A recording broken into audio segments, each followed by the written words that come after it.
Opposition उम्मीदवार यशवंत सिन्हा ने सदारती इंतखाबात के लिए कागजात नामजदगी दाखिल कर दिया है और इस खास मौके पर राहुल गांधी, शरद पवार, अखिलेश यादव और डॉक्टर फारूक अब्दुल्ला समेत कई सीनियर लीडरान मौजूद रहे।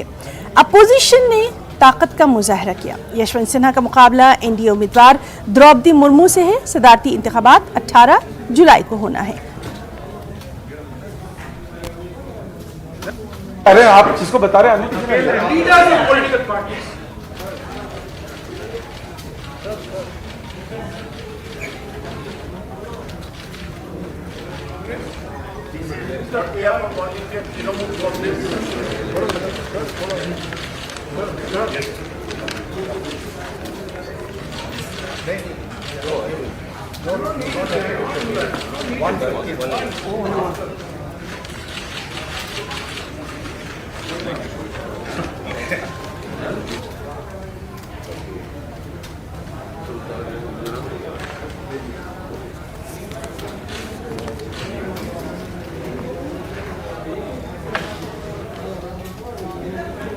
मुल्क में ईसाई